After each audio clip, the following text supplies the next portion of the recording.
Okay, so I am here in the very, very lovely, I feel like a kid in a sweet shop, Treasures Trove, Mat Hector's studio. Well, his drum room. Check out, and Matt's here too. Check out all these beautiful drums, cymbals. I'm quite, look at this amazing Ludwig kit there. Not that I like gold sparkles, but I do like that kit very much. Anyway, I digress. We're going to chat. We're going to chat drums. We're going to chat about what makes someone a good drummer, and we're going to chat also about his work with Iggy Pop. Okay. Matt, first of all, can I ask you why you started the drums in the first place? What kind of drew you to the drums, and how old you were when you began? Sure, I mean, I started quite late, actually. I was about 17 or 18. I kind of messed around with music when I was younger, but never really kind of took it on. But I was at school doing A-levels, kind of destined for a boring life, going to university and being dull. And I just managed to get into a local band that had some really good professional players in it. And all of a sudden I was 17, I was playing on some quite nice stages, and just realised it's such a great place to be on stage, and I'm sure you know you've experienced it as well. Being on stage in front of people and performing and getting that feedback, there's nothing like it. So kind of 17-year-old kind of discovering that for the first time properly, that was like, should I go to university or should I become a musician? It was no contest really. And that was kind of paired with the fact that I was quite a sensitive kind of kid when I was younger, and I suppose I was looking for a creative outlet. And when I discovered drumming and music, and particularly musicians, it all just seemed to click. Yeah. You know? Making music is so special, and when I met other musicians, started to hang out with other musicians, things just made sense all of a sudden. Before I was at school and I wasn't particularly happy, then I got behind the drum kit, I started doing gigs, started hanging out with musicians, and all of a sudden everything just seemed to make sense to me then. Yeah. At the time when you started learning, were you kind of obsessed with it? Yes. Did you spend time in your room and just? I mean, with the kind of, that kind of what we just discussed about finding people and being on stage, I'm quite an obsessive person, and I throw myself into things kind of wholeheartedly. So when I discovered that the music was kind of what I wanted to do, in particular drums, I gave it everything. So I kind of pretty much from that day onwards locked myself in a room for kind of 8 hours every day and just sat behind a drum kit and thought, this is what I want to do in my life. I don't care how long it takes, I don't care what I have to do, but I want to play drums and be a musician and make a living out of it. When you're kind of that age, you kind of think, I want to be a rock star and sign a record contract and be rich and famous, and that was all kind of part of it. But I found a kind of contentment when I started playing drums and had that focus which I hadn't had before. So it made me really happy to make music, to play drums, and to have something that I loved. And I was lucky, like most drummers. My mum in this case was really hugely supportive, and without her, none of it would have happened. Because it makes quite a lot of noise. So. It's not the quietest of instruments, no, and it's also heavy. And when I first kind of started playing and gigging around, I didn't have a car either, so my poor mum used to throw my drums in a little Chevette, and I'd get crammed in the back. So the first few rehearsals, she was driving me around as well. It's kind of all, you hear this story so many times with musicians when parents kind of put themselves out, and if it wasn't for my mum, it's a little bit corny, but no. if it wasn't for my mum, that's the truth lovely, of it. though. Support from people around you, because being a musician is not an easy path. Back at that stage, did you have a teacher, or did you kind of do a bit of self-taught kind of teaching? And I started off teaching myself really. Yeah. But then I kind of started working in the drum shop in Dartford, and then you start working and being around other drummers as well. And quite early on, I went to a guy called Bob Armstrong, who most drummers in the UK, if they'd been serious at any point, would have either gone to him or considered going to Bob. I know a few of the guys you've interviewed. Yeah, Would have spent a lot of time with Bob. And when you get to a level where you think, no, this is everything to me, this is what I want to do, most people find their way to Bob Armstrong at some point, because he's really, he's probably the teacher in the UK, I'd say. You are Iggy Pop's drummer, and I want to talk more about Iggy in Sure. a while. But just in terms of your drumming career, can you pick, any highlights, any memories you'd like to share, Sure. anything that you're going to remember for the rest of your life, moments? Tell me. Sure. I'm hugely lucky. Like a lot of the guys you interviewed, I've been lucky to be on some incredible stages in front of 80,000 plus, lots of people, and these are all kind of dreams when you're young. And especially the last kind of 2 years of the Iggy, we've done a lot of big gigs. But I think if there's one memory of a gig that sticks in my mind at the moment, it's, funnily enough, it wasn't a big gig. It was a small gig with a band called the Ugly Boys, which was quite a Zappa-inspired band when I was quite young, about 22, 23. And it was basically a band of some of my best friends. It was really challenging music, and it was also at a time when I was kind of starting to find my feet technically. And it was a gig in Gravesend in Kent, which is not far from where I live. And it was just something about this gig. I was on stage with people I really cared for, making music I loved, in kind of the town I grew up in as well. And there was just moments from that gig I remember sitting behind the drum kit with my eyes shut, playing some of these songs with friends on stage. And that's probably, all these massive gigs aside, that's one of the things that sticks with me the most. And that's probably something we might come up again when we're talking about making music. When I first started playing, the thing that draws you is playing with other people. That's that excitement of being on stage with other people and making the sound together. It's intoxicating. Yeah. And doing it with people you like, I've done it with plenty of people I don't like, Yeah. of course I won't name. Yeah. Doing it with people you like and doing something you love, that's at whatever level. It is like It's a a gift. drug, isn't Yeah, it? completely. You just want to do it again and again. Yeah. Quite often the most important gigs aren't necessarily about people, as in the audience necessarily. It's about when there's people on stage to find a connection. And that's what I chase all the time. Every time I go on stage, I want to find something every night. It's going to be different, no two gigs are the same, but find a vibe, find a groove, find a moment with the bass player, the guitarist, or Iggy, or whoever. Yeah. That magic moment that kind of touches you. And that it sounds a bit corny. No, It's really not. I It's just an I emotional can connection. understand it. It's like, I don't, people talk about when they go running. We were talking about the gym earlier and stuff. That kind of high you get, and I kind of chase that, but I haven't really felt it in running yet. But in drumming, yeah, it's kind of like that moment where, and for me, it is happening more and more, but it is still quite rare. And you'll be up there, and I might be in a little pub, but it is like a magical thing. And it sounds corny, but the people hopefully that are going to be listening to this will get it as well, because they have a love of music too. Coming to Iggy, because we were talking just now about, you've just come off a huge tour, being in South America, flying all over, jetting all over the place in private jets, and having well, I've seen the photos on. What is it like playing? Well, number one, what is it like playing to a crowd that big, in all these different places? Certain things will stick out in your memory. The last gig we did was in Buenos Aires in Argentina, and I think it was about 50,000, something like that. And we started playing. We come on the stage. We literally run on the stage before we go on Iggy's. He gets us in a huddle, and it's literally, "Are you ready?" And he almost kicks us on stage, and we kind of charge on, and away we go.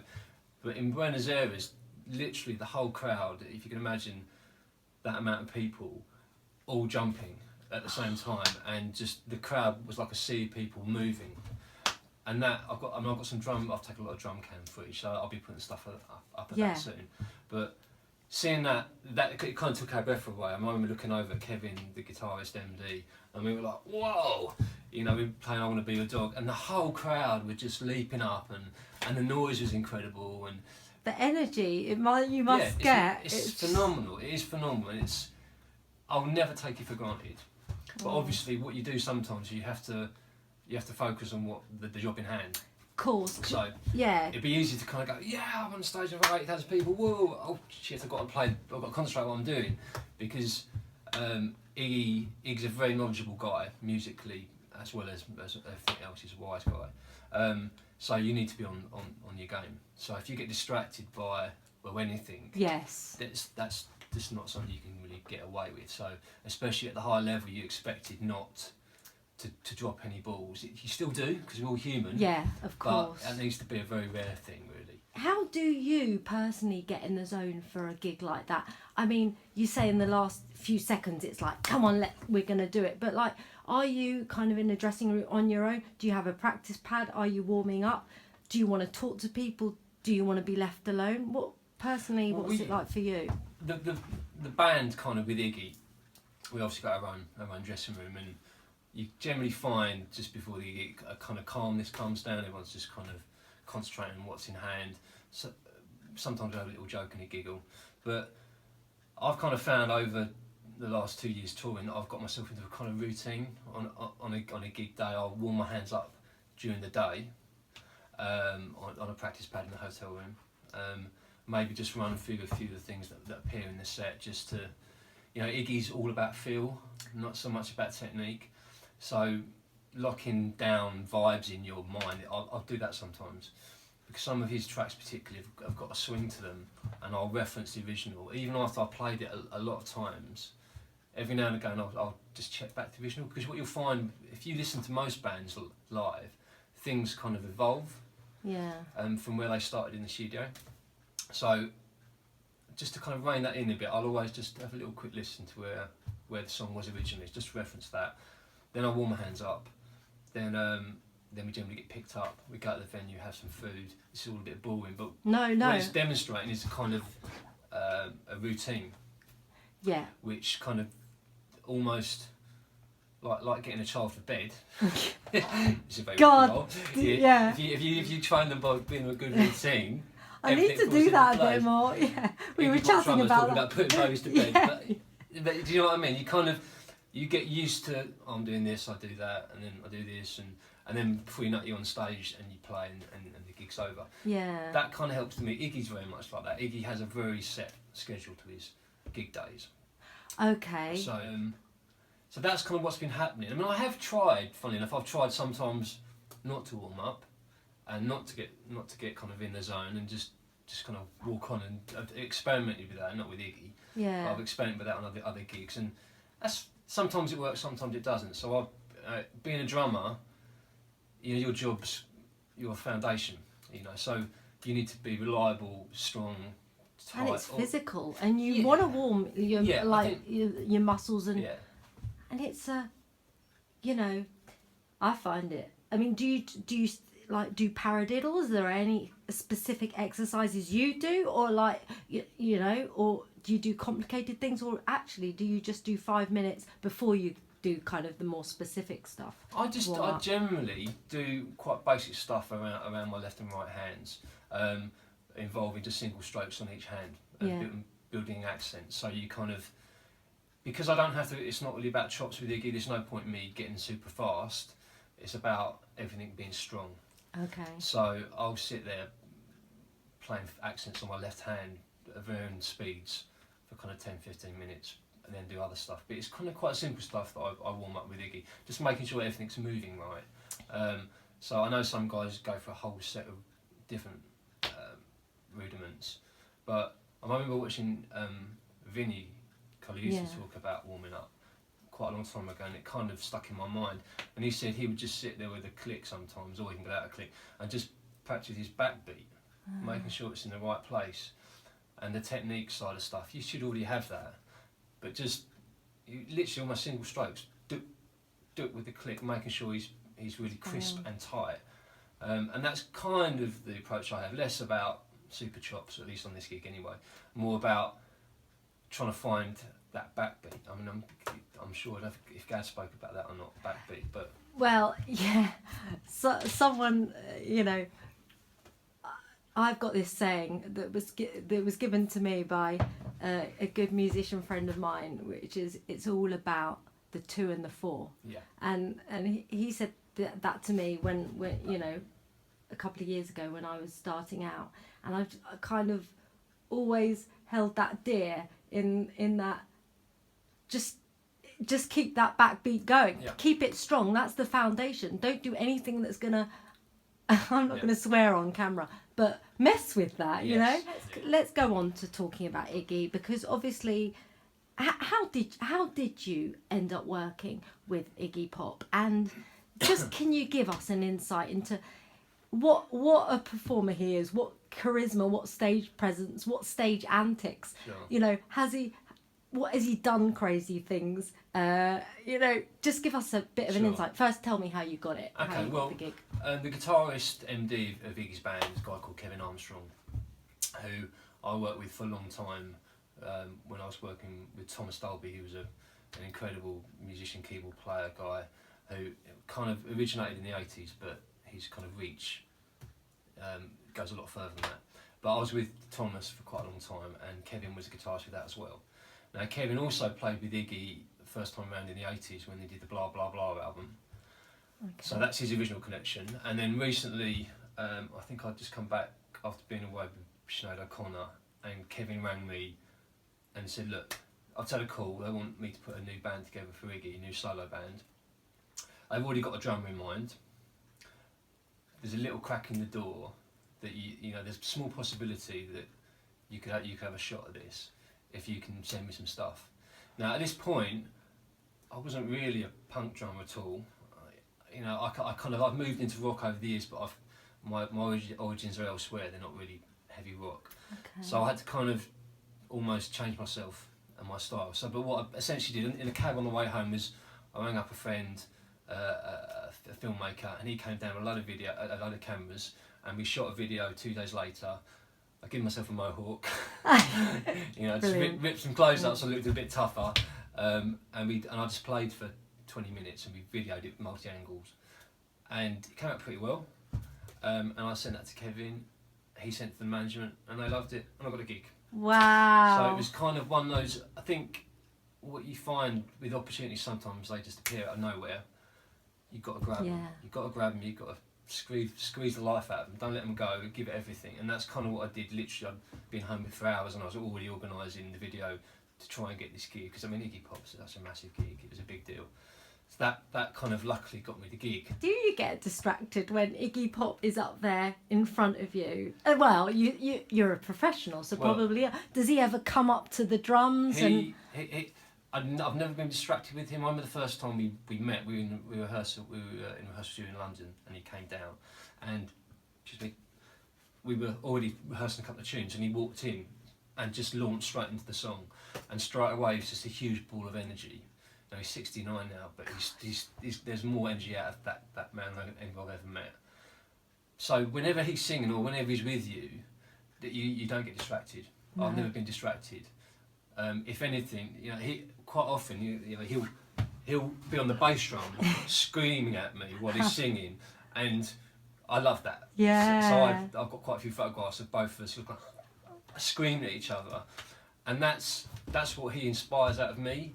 You can't leave anything on that. You got to leave everything on that stage. That's so amazing. I mean, it's brilliant. It's just like, you know, I'm kind of just trying to.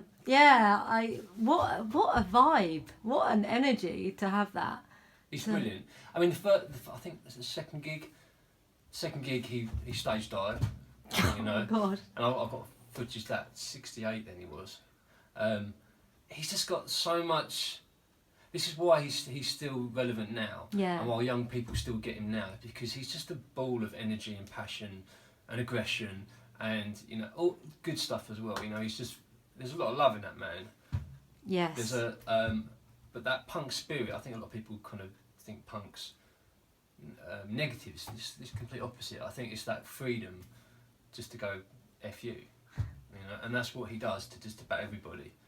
If anything, you know, I remember whenever there's gigs and there's a VIP area that's kind of taken up some of the floor where the normal fans would go, he hates that. He wants the fans there, and so all these kind of things. He loves his fans as well. Yeah, he does, and he wants the real people. You know, he wants the people that are touched by his music, not that just there because they've got a comp ticket.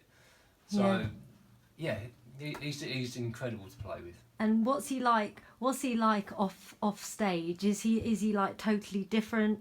You know, I mean, he's incredibly intelligent. We were talking about that, and you know, does he sit there with glasses and I imagine him sit there with glasses and reading a book. You know, maybe not quite, but you know. Well, usually, I mean, he's quieter. He's an absolute gentleman. You know, he's kind of the antithesis of what he's on stage. He's kind of a ball of energy and aggression. Off stage, he's a real gentle, friendly guy who's very polite and very accommodating to just about everybody I've seen around him. He's lovely to be around. Yeah, we've sat and I've chatted with him about drummers before because he used to be a drummer. He's just a cool dude. Really, that's the best way to describe him. The question I've obviously got to ask you, the drum question, which is about my whole drum quest, my whole journey. In your opinion, what is it that defines what makes a good drummer? What is the definition of a good drummer to you? It's a big topic. Yeah. There's certain elements about being a good drummer, you know, that I think are kind of given. Being technically apt enough to play what you need to play. Timekeeping is obviously one that comes up a lot. It's one of our biggest responsibilities. But I think for me it's musicality. It's about not being a drummer. You're a musician. You're not a drummer. You play the drums, but you're a musician who plays drums. And appreciating that and understanding your position on the stage, that makes all the difference. Understanding the music you're playing, understanding the sound you make, playing for the song. All these are kind of musicality issues, really. When you play in a groove, make sure it's delivering what the song needs. Some songs that will need chops, and they'll want that, and some songs won't. It's understanding which ones do and don't. If you don't understand the music you're playing, how can you really deliver that with any authenticity? Yes. So that does come down to musicality. Listening to the music you're playing. Listening to the bass player. You know, the bass player is your kind of direct link really between you and the rest of the band, because he's kind of dedicated to rhythm as well as some melody. So understanding what he does. I spent a lot of time. I bought a bass and I played bass to understand. When there's a bass player on my left hand side playing bass, I understand how he's making that noise. So if he's playing a certain pattern, I'm trying to hit my bass drum with his bass note, I know what that feels like on my fingers. So that understanding helps as well to be more musical, because you're locking with the bass player, you're making a musical sound together. Yes. Does that make sense? Yeah, that actually that's the whole bass drums thing. That's who like does sometimes he lead the way? Does sometimes you lead the way? You know, who kind of starts the groove or starts the feel? You know, or is it sometimes both? I guess it happens. Well, it doesn't have to be either. Neither of those two necessarily have to do it. It could be the guitarist. This is another thing about musicality. Understand that in the song, sometimes the bass is pushing, and sometimes the drums are behind, and sometimes that's reversed, or sometimes the guitar riff is the thing that's driving the song, and you sit underneath that pattern. There's a lot of the Stooges materials like that. We do a song called Search and Destroy, and that guitar is, if you listen to the original, it's all about the guitar, and the drums are sitting underneath it. So if you try and stamp the groove on top of that guitar, it's going to ruin the vibe or what you're trying to kind of project. So if you're musical about it, you think, okay, it's all about that guitar. I'm going to sit behind him and underneath him, and let that propel the song. Because it's not always about the drums propelling the song anymore. It's about the bass or the guitar. Each song's different, and that's why understanding the song and playing for the song, whether that means you play less, you play more, you're more dominant, or you sit behind somebody else, that will let you deliver that as it should be. Because every song's different, you know. So and I've had to learn that as well. You know, yeah. When does that come? When does that come? Like, you started at 17, 18. Yeah. You know, does it take a few years to get to kind of? It depends if you're lucky or not. Yeah. If some people just have it innately. Some drummers are just musical and they'll do it without really knowing why. I've kind of learnt it. I'm put a combination of both. You know, Yeah. I think I'm quite musical, but I'm prepared to listen. And sometimes you can't beat having the guitarist swearing at you, saying what you do, and you know that's shit.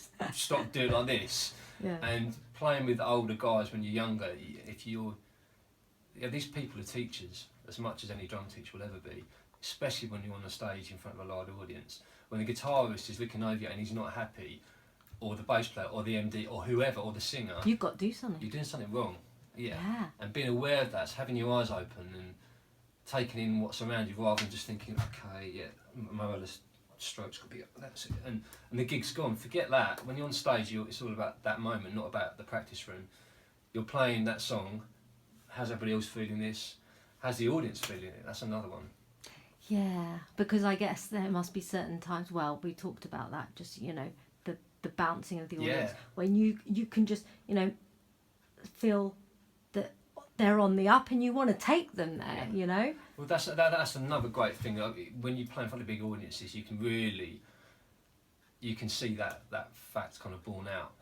And quite often I'll adjust what I do just to try and catch the audience. Because sometimes there's a couple of songs we play which will always get the audience bouncing as one.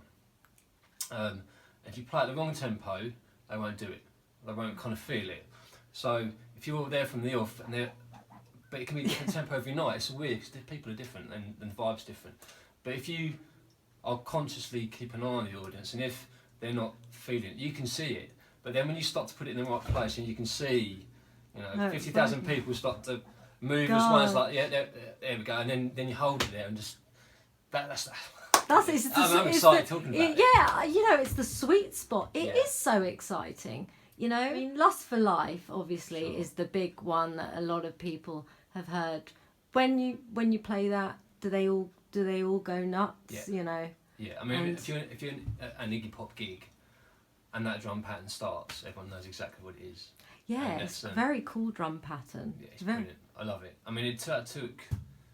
I mean, it's quite a cool. If you want to talk technically. Yeah. Can we talk about that drum pattern? Yeah. Well, it's a drum part of two parts, if you like. There's the bass drum pattern, which a lot of people get wrong quite often, which is boom, boom, boom, boom, boom, boom, boom.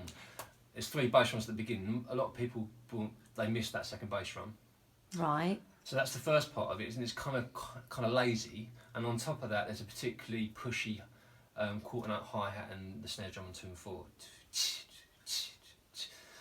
So that you've almost got two conflicting parts. Yeah. You've got a bass drum that's relaxed, and you've got a hi-hat and a snare drum that are pushing against that. Now, this I literally analysed this. I mean, the MD, I'd play this, we'd record it, and we'd look at the waveforms. So geeky we got about it. We looked at the waveforms of what I was playing compared to what Hunt Sales, who was the original drummer, was playing, and you could see where bits of mine we're talking minute spaces here as well, tiny bits, but we worked out that to get it swinging really well, or to capture what he had, you have to push the hi-hat and the snare drum quite aggressively against the lazier bass drum. Gosh. So I mean, it's such a special track because it's a rock track played by a jazz drummer. Hunt Sales was a guy who's inspired by Buddy Rich. Okay. But he's an incredible musician, Hunt Sales. You should definitely check him out on a lot of the Iggy stuff. He was kind of my template when I started with Iggy, where I should be aiming at. Which brings me on to that. Who do you consider to be good drummers? I mean, you mentioned Vinny. Sure. We've mentioned Steve Gadd. There's who's good to you, and so who many your great influences? guys. I mean, I think when I was younger, I was obviously looking at technical guys. So Vinny had a big impact when I first started. Picaro had a massive impact on me because he was a combination of technique with incredible feel, as is Gadd. A guy that particularly touched me was Richie Hayward, who plays with Little Feat. Okay, yes. So who? It's not just what he plays; it's the sound of his drums. Little Feat. Have you heard Little Feat? Yes, I have heard of them recently, actually. Yeah.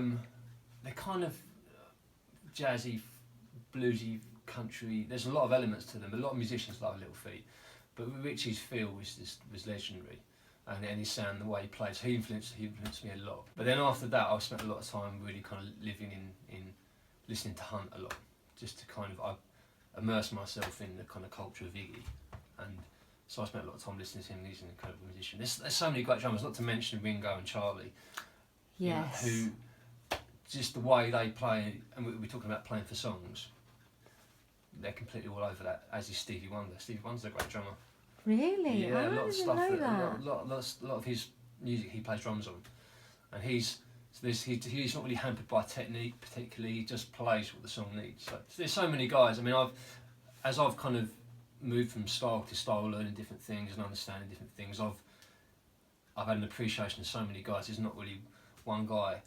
If I was forced to say one person, it'd probably be Steve Jordan's the one for me, because he's played on everything. His feel and his sound, for me, really, he gets me excited about drums more than anybody. That's probably the one name that, if I had to give one, it would be the guy I'd say.